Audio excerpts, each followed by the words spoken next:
IBA 2021 के 33 से 39 वाले उम्मीदवारों का सिंध हुकूमत की दोहरी पॉलिसी और अपना नवाजी के खिलाफ शहदादपुर प्रेस क्लब के सामने एहतजाज में एक सिंध एक पॉलिसी, दोहरी पॉलिसी नामंजूर, अपना नवाजी नामंजूर और पूरी सिंध 33 पे पास करने के नारे लगाए गए। इस मौके पर IBA तहरीक ताल्लुका शहदादपुर के सदर फयाज हारून खास खेली,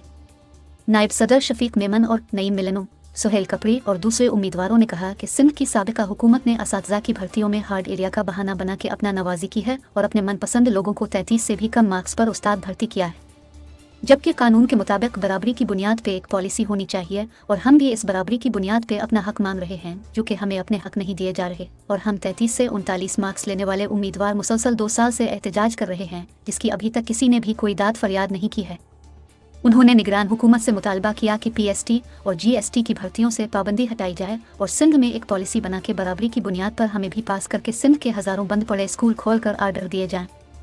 उनका मजीद कहना था कि हमारे केस की अभी 28 नवंबर 2023 को कराची हाई कोर्ट में हाजिरी है और हमें उम्मीद है कि जज साहिबान कानून और आइन को पूरा करते हुए हमारे साथ इंसाफ करेंगे और हम 33 वालों को पास करके आर्डर देने का फैसला करेंगे।